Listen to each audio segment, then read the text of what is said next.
Hello and welcome to this bonus episode, I suppose, of the Wilder podcast, although that feels like the wrong phrase to be using for this kind of episode. It's in response to the terrible events recently of the flooding around, mass swathes of Wales, obviously bits over into Hereford as well, with the Monnow breaking its bank. And I wanted to get this episode out as quickly as possible. And listeners will realise it's just me, Tom Constable here, not with Chloe this time. And we have a special guest on to talk about the flooding specifically. And it's kind of, for me, it's in response to what I saw on social media. So there's horrible impacts on livelihoods, on businesses, especially around Monmouth, which is where we as the Grange Project are. It's our nearest town. And you can see a lot of positivity on social media about the way that the town's responding, how people are gathering around, supporting each other, making sure everyone's got, a nice warm place to stay while their homes are getting repaired and fixed. However, there was one comment or a bunch of comments that really stuck out when somebody on Facebook basically was saying, look, this is an event that's been induced and exacerbated by climate change, which is clearly, from my perspective, reasonable, logical conclusion that she came to, and she wanted to draw people's attention to it. But it was the cascade of comments underneath it of people where they disagree with her point of view and just said that, all the standard, this is just a normal response. Floods have happened forever. And I just thought I wanted to get an episode out and get someone on who knows what they're talking about to really explore those cascade of comments and whether or not this is climate induced and connected to climate change or actually just an occurrence that happens every other decade or so. So without further ado, Tom Johnson, welcome to the podcast yet again.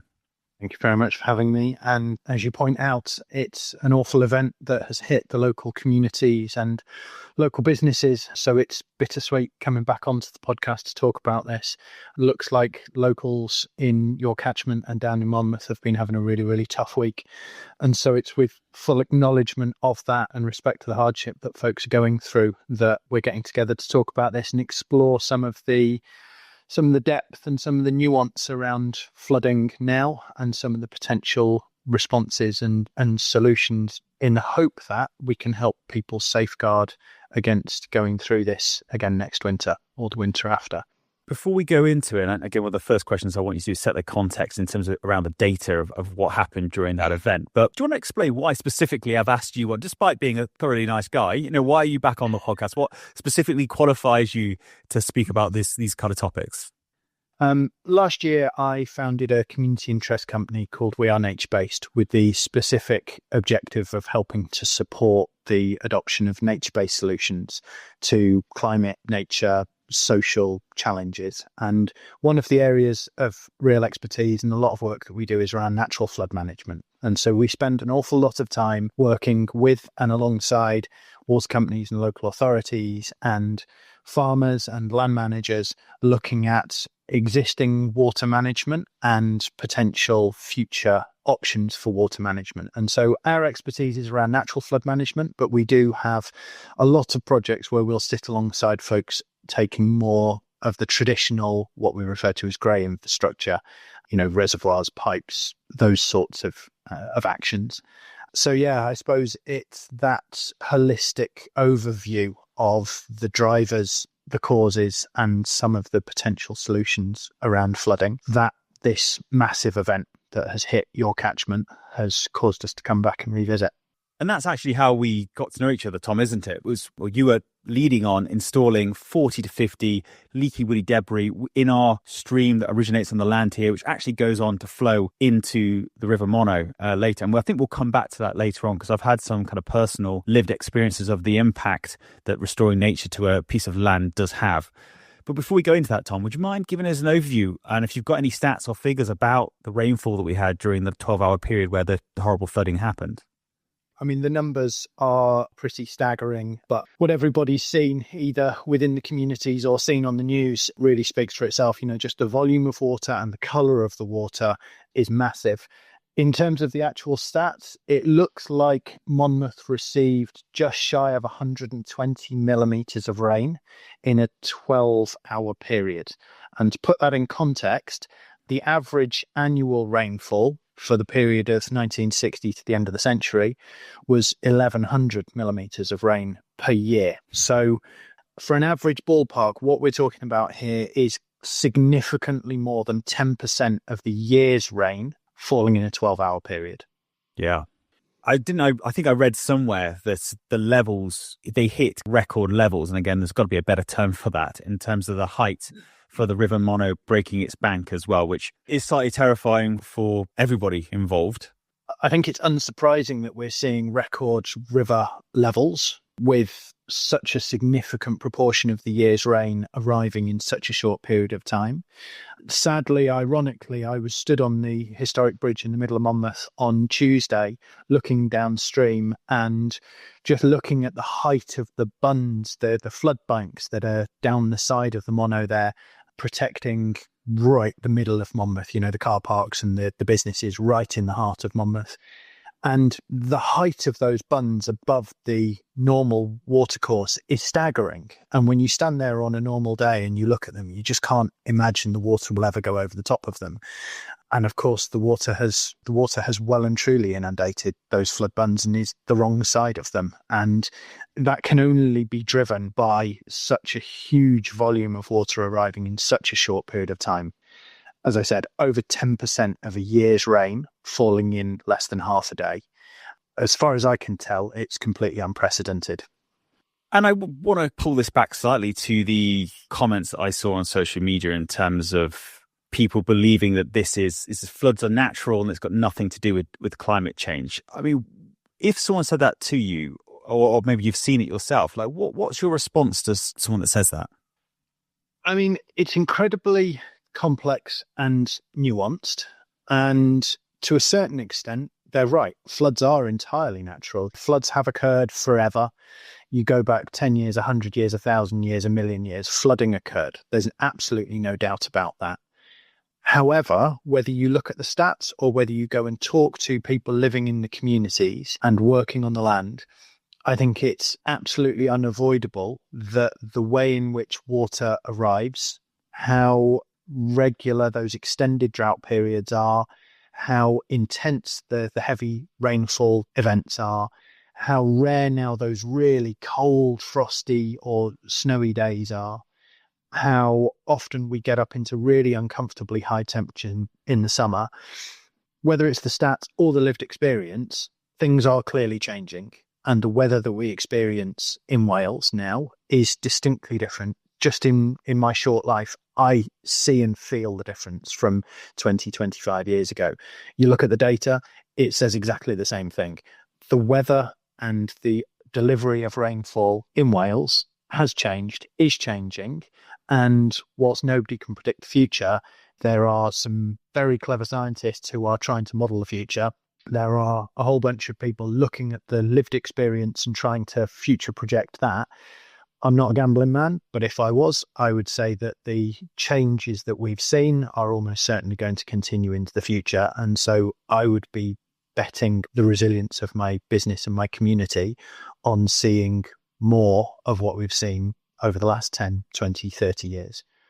Yeah. When we get more to the kind of hydrological perspective, like what were the factors that have contributed this to being so, like you said, the river levels were so low just a few days prior to it, and then suddenly we have this huge event happen? Like what were the conditions when it comes to like the land use? Was that a factor? The soil saturation, like for example, was the big drought that we had earlier this year, did that contribute to compacted soil or whatever, and then allowing more runoff to get into the streams, then onto the Monnow and then flood the banks around the Monmouth area?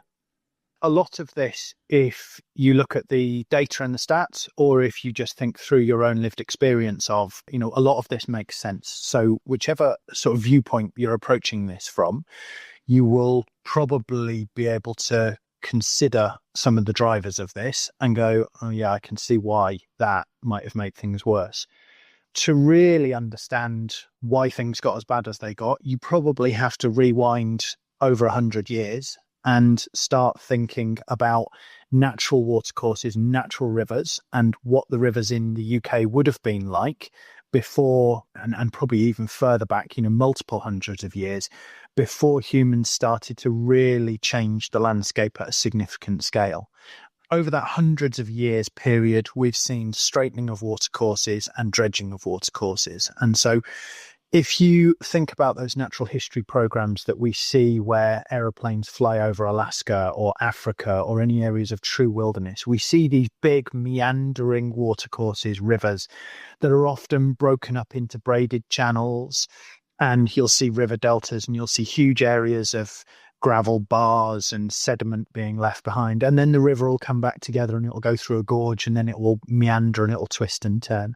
That's just not something that we see in the UK anymore. And a significant proportion of that is driven by the changes that humans have affected on the land. So moving water into a single channel and moving it from one land area to the next quite quickly. And then farming incentives and the narrative around farming over the last century have been incredibly heavily, both financially and sort of socially and culturally, biased towards draining land and what is referred to as improvement of land. And that is improvement from the views of agricultural productivity. So taking rough, wet, boggy or wooded land and shifting it to a state where you can graze animals on it or grow crops on it and produce food for the nation, and we really saw that spike through the World Wars 1 and 2, but it's continued all the way through until very recently with agricultural subsidies.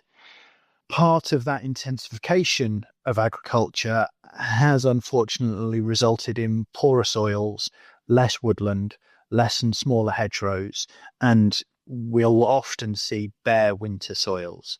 And so if the soils are left bare, if there's no cover crop, if there's no shade on them through those prolonged dry periods, then yes, they will bake out. And if you think about the sponge that you use for your washing up, if you take it out of the washing up bowl and you leave it on the windowsill and you go on holiday for a fortnight, you get back and it is just rock solid, isn't it? It is, the sun's done its work. It's pulled all the water out of it. And you turn the tap on, you shove the sponge under it. And for the first few seconds, all that happens is the water just hits it and bounces straight off. None of that water gets absorbed in. And it takes a while for that sponge to get wet enough that it can then start to move and reabsorb. And soil operates in exactly the same way. So it'll sit there and get baked dry over a 6, 8, 10-week period, and it will lose a lot of its ability to then absorb moisture and water. And if it's not got that little bit of moisture in it to help it stick together, then either when the wind or the rain comes along, it's much more fragile. It's much more easily washed off the land. And we saw from all the aerial footage of the flooding in Monmouth, just the colour of the water, it was like cheap hot chocolate. And that was just all of that soil sediment that was coming from, unfortunately, from the farms upstream who've now just lost huge amounts of their topsoil, and they're really good, valuable, productive soil. They've lost it into the river and it will now be out in the Severn estuary. That's so well put. So glad I've got you on the podcast to talk this through. Another comment that I saw on social media, and I'm intentionally coming back to these comments because I think it's really important to try and address some of these either valid points, and we can explore that now, or misconceptions. But I saw that it's got, the comment was, it's got nothing to do with climate change. It's because we just don't bother looking after our rivers anymore, and we don't dredge them enough. And I heard you mentioning dredging from a probably more of a negative perspective. So what's your take on the role dredging has on watercourses? Well, we have to be pragmatic here and recognise the fact that we live on an island that has almost entirely been modified by humans. There is probably no genuine wild land left in the UK. There certainly isn't any left in Wales.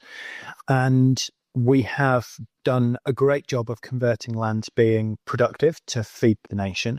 We've also made some questionable choices about where we build our homes and our businesses and our infrastructure. And so we've developed on the floodplain. There are, down the side of the side of the Wye in Monmouth, there's a beautiful campsite that I go and visit every year or so. And you get there and the toilet block is on stilts, about 15 foot up above the rest of the campsite. Why? Because the river floods, and it floods that field every winter. And just behind that toilet block is the main road. And so the main road is running down there and it's hemming the river in. It's meaning that the river can only move as far back as that bund, that bank, up onto the main road. We've built houses and car parks and businesses on floodplains. And then to protect them, what we've done is put banks in place and disconnected a river from its own floodplain. So when the river gets really full now, it can't just get up and out and spread across to the side and sort of take some of the energy out and take up a bit more space. It gets channeled and moved on and moved on.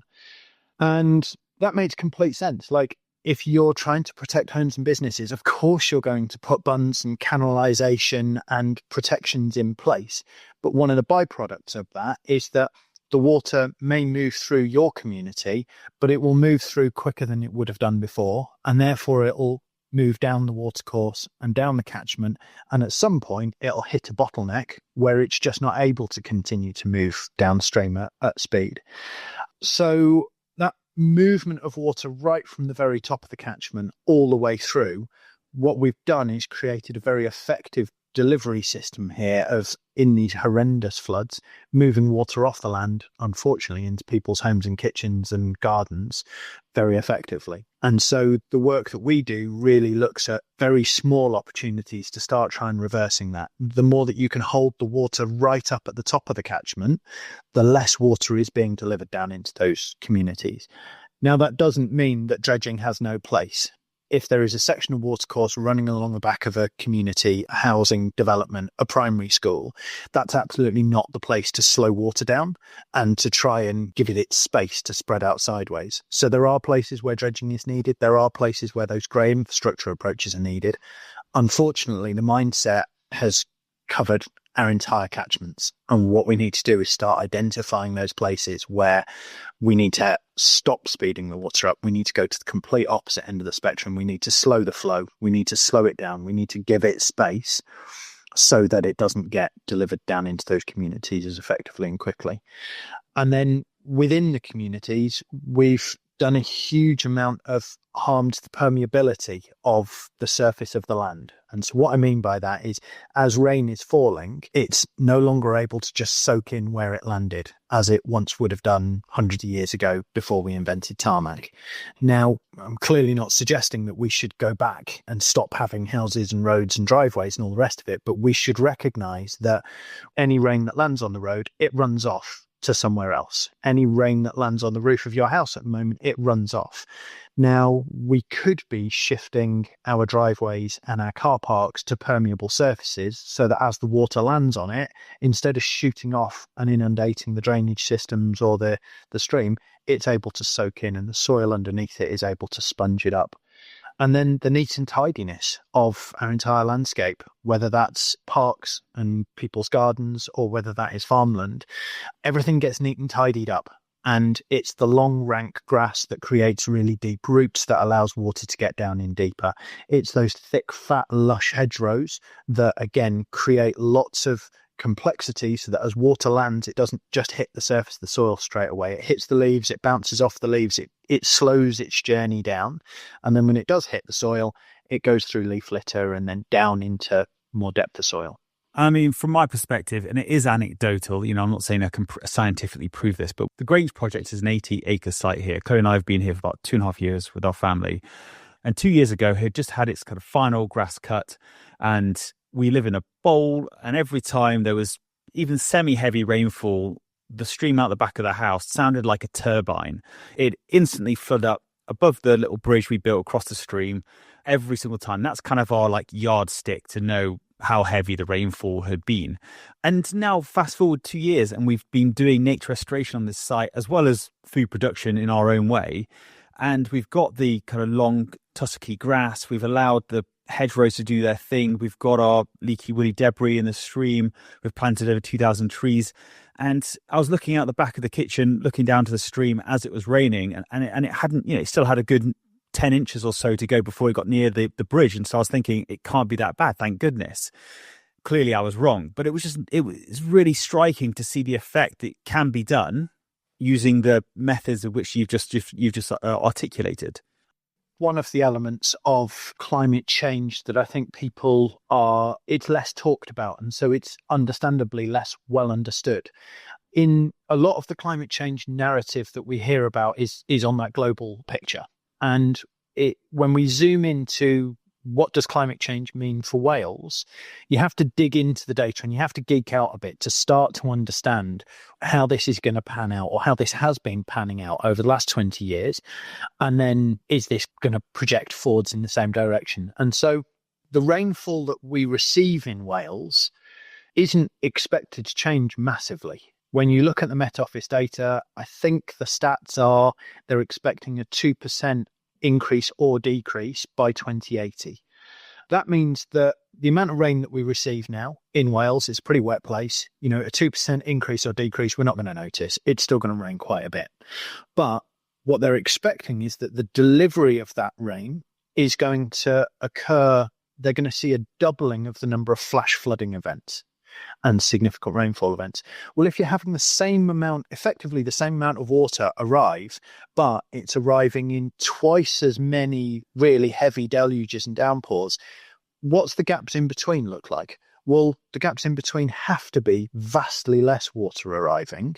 Otherwise, your annual total would go up massively. And in combination with that, as I mentioned earlier on, I think if you went around the farmers market and you asked the old folks who've lived in the landscape in the catchment for years, did you used to have to wade through the snow, or did you used to have to have a larder with enough food to be able to cope with getting snowed in for a few days or a week a year? Those are stories that we used to hear. I remember I grew up in North Wales, and I remember being snowed in for 3 or 4 days and having to walk out down the lane. And we're only talking 20 years ago. Now, in the last 5 years, we haven't seen any snow at all. And if you talk to those people with a longer lived experience, what you often hear is, yes, we had much colder, much harder winters in the past, and we had milder summers. Now, with things getting that bit warmer in both summer and winter, what you see is higher rates of, it's called evapotranspiration. And so that's water being evaporated off the land and off water. And so as temperatures rise, you get this exponential increase in evapotranspiration. So ponds and lakes and streams, as they warm, they lose more and more of the water through evaporation. Land, exactly the same. And the warmer air is able to hold more water. So more water is going to get evaporated off the land. But when it does finally release, it's got more water in it to release. And so hence why we're seeing these really heavy deluges and then really prolonged periods of effectively droughts. Okay, Tom, so I do have a list of about 1,000 questions that I do want to ask you, but I'm conscious to try and keep this as a short and as a relatively snappy episode as possible, because I'm hoping that this will be listened to by more than our usual wonderful Wilder podcast listeners. So I've got the last couple of questions for you. The first one is, given that the flood defences were overtopped during this event, what are the next steps? Do they just build bigger and better flood defences to prevent it in the future? If we look around the UK and we look at the flooding events that we've seen over the last decade or two, how many times have we heard that river levels have reached new record high? How many times have we heard flood defences have been overtopped?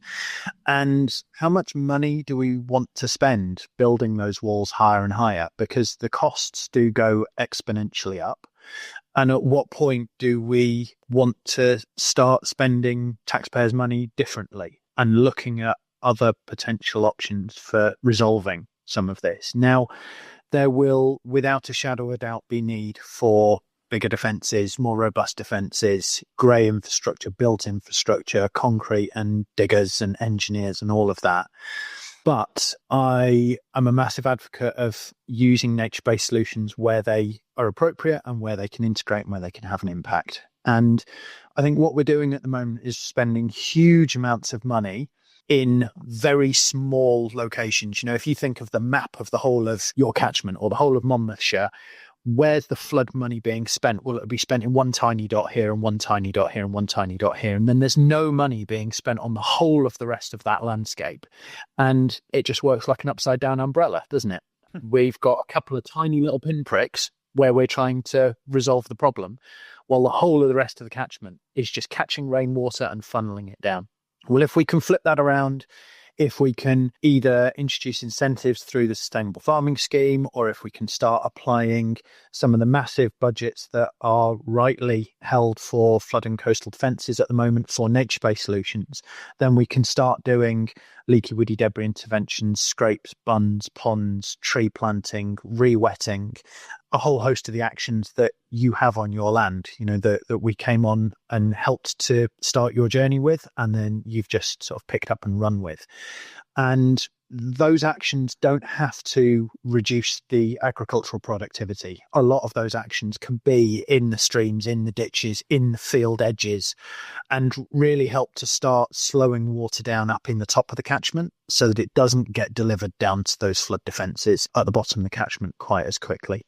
That would be how I would be spending the money. And hopefully we could have a real impact if we started working at a catchment scale. And the amounts of money that are involved are, although to you and I, they are eye-wateringly huge amounts of money.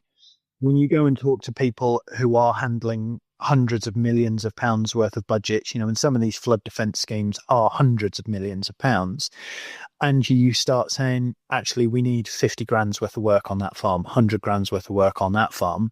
Well, it adds up, and all of a sudden you've got massive coverage across the catchment for relatively small amounts of money. I think that nature-based solutions can deliver flood storage for a fraction of the cost of built grey infrastructure. There's some challenges and some hurdles to overcome, but we've been having these conversations with Welsh Government and with Dŵr Cymru and your local authority in Monmouthshire, and there's a real appetite to find real practical ways of getting nature-based solutions adopted at a catchment scale.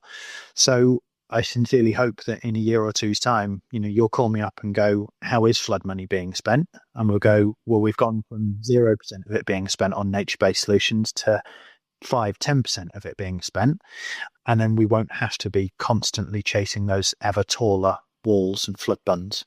And that is without going into the biodiversity benefits of all the things you just discussed. Now, my final question for you, Tom, is I hope someone from the Welsh Government or local council will be listening back to this. And what, from your perspective, could be some of the key policy changes or planning changes that need to happen in order to, again, mitigate the effects of this going forward? I mean, we've seen little bits of fantastic action across the UK by local planning teams, by local government and by national government. And I think if we were to stitch them all together and take a really bold approach to local development plans, then you could significantly alter water movement through the catchment and therefore the risk of flooding. And also, the bit that we haven't touched on this is the opposite end of the spectrum. If water's moving through the catchment really quickly, it means it's not there in summer in droughts. And, the land is getting baked hard, dry, and farmers are really struggling through the prolonged drought period. So a nature-based solutions approach tackles both ends of the spectrum here. But in some parts of the country, we've seen local development plans insist on permeable paving on all new developments, all car parks. You can't have a car park unless it's permeable. Housing developers coming in and building 1,000 houses.